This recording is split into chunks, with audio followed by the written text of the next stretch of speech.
নমস্কার সবাইকে, গুলো মম এবং ডটার চ্যানেলে আপনাদেরকে স্বাগতম। এইবার শীতে আমরা বিয়ে খেতে গিয়েছিলাম রাজশাহী, ওইটার কিছু মুহূর্ত নিয়ে আপনাদের কাছে হাজির হলাম।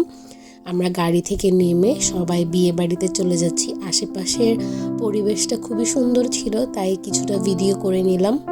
অনেকদিন থেকে রেগুলারলি ভিডিও দেই না, কারণ এবার শীতকালে আমার এত ঠান্ডা লেগে গিয়েছে এবং ভয়েসের অবস্থা এতটা খারাপ হয়ে গিয়েছে যে এখন আর ভয়েস দিয়ে ভিডিও করতে মন চায় না। তাই এটা কিন্তু অনেক দিন আগের ভিডিও, প্রায় জানুয়ারি মাসের 10 তারিখের ভিডিও।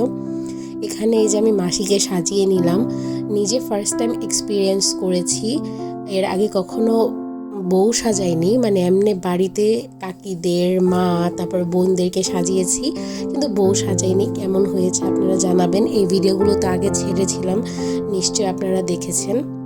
ওইটা ছিল হলুদের দিনের লুক, আর এটা হচ্ছে বিয়ের দিনের লুক। আপনারা কমেন্ট করে জানাবেন কেমন হয়েছে, এবং হয়তো আপনারা এগুলো আগেও দেখেছেন, যেহেতু আমি শর্টস হিসেবে, রিলস হিসেবে আগে ছেড়েছি। এটা হচ্ছে রাজশাহী বনপাড়া মিশনের গির্জা। এই গির্জাটা নতুন করেছে, তাই চিন্তা করলাম যে একটু ভিডিও করে নিই, স্মৃতি হিসেবে রেখে দিব। এখানে মাকেও অনেক সুন্দর লাগছিল, তার ব্যাগ, তার শাড়ি সব কিছু সুন্দর ম্যাচিং হয়ে গিয়েছিল। তাই বললাম যে একটু ঘোরো, তোমাকে ভিডিও করে দেই। এরপর এখানে আমরা একটা জ্যাঠাদের বাড়িতে চলে এলাম। তাদের বাড়িটার পাশেই একটা বাগান ছিল, এটা তাদের নিজস্ব বাগান। এখানে ড্রাগন ফলের বাগান ছিল, সাইডে একটা পুকুর ছিল, খুব মনোরম দৃশ্য ছিল।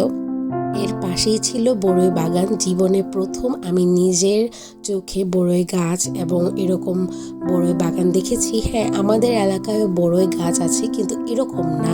একদম ঝাঁকড়ানো বড়ই ধরে আছে, নিজের হাতে ছিঁড়েছি, এবং বড়ইটা খেতে এতটা সুস্বাদু আপনাদেরকে বলে বোঝানো যাবে না।